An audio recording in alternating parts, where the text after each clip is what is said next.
ओम अथ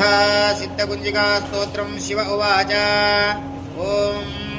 शृणुदेवी प्रवक्ष्यामि कुंजिका स्तोत्रमुत्तमो येन मंत्रप्रभावेन चण्डे जावशुभो भवेत् न कवचं नार्गळः स्तोत्रं कीलकं न रहस्यको न सूक्तं च नाविध्यानं च अन्यादो न जवार्चनो कुंजिकापाठमात्रेण दुर्गापाठफलं लभेत् अतिगुह्यतरं देवी देवानामविदुर्लभं गोपनीयं प्रयत्नेन स्वयो निर्विपार्वदे मारणं मोहनं वश्यं स्तम्भनोच्चाटनादिको पाठमात्रेण संसिद्ध्येत् कुंजिका स्तोत्रमुत्तमो अथ मन्त्रः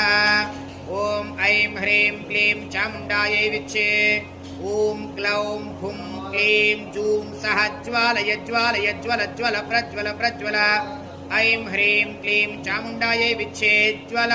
हं सं लं क्षं फट् स्वाहा इति मन्त्रः। ओम नमस्ते रुद्ररूपिण्यै नमस्ते मधुमर्धने नमः कैटभहारिण्यै नमस्ते मदिशार्थिने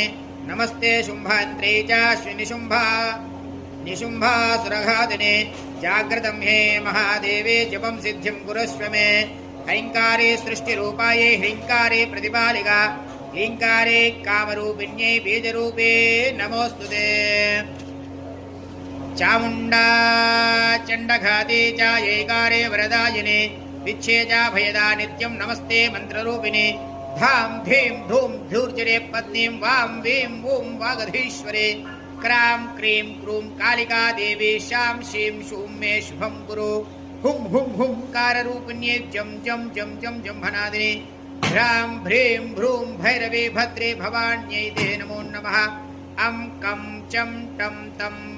पं यं शं वीं दुं ऐं वीं हं क्षं धिजाग्रं त्रोटय त्रोटय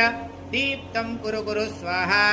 पां पीं पूं पार्वती पूर्णाखां खीं खूं खेचरी तथा सां सीं सूं सप्तशती देव्या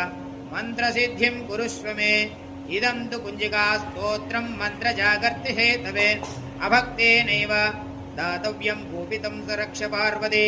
यस्तु कुंजिकया देवी हीनां सप्तशतीं च पठेत् न तस्य जायते सिद्धिररण्ये रोदनं यदा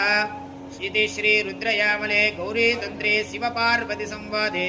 सिद्ध कुंजिका स्तोत्रं संपूर्णम्। ओम तत्सत्। ओम नमश्चंडिकायै नमः। जय बोलो विश्वभरणी जगदम्बा माता की जय।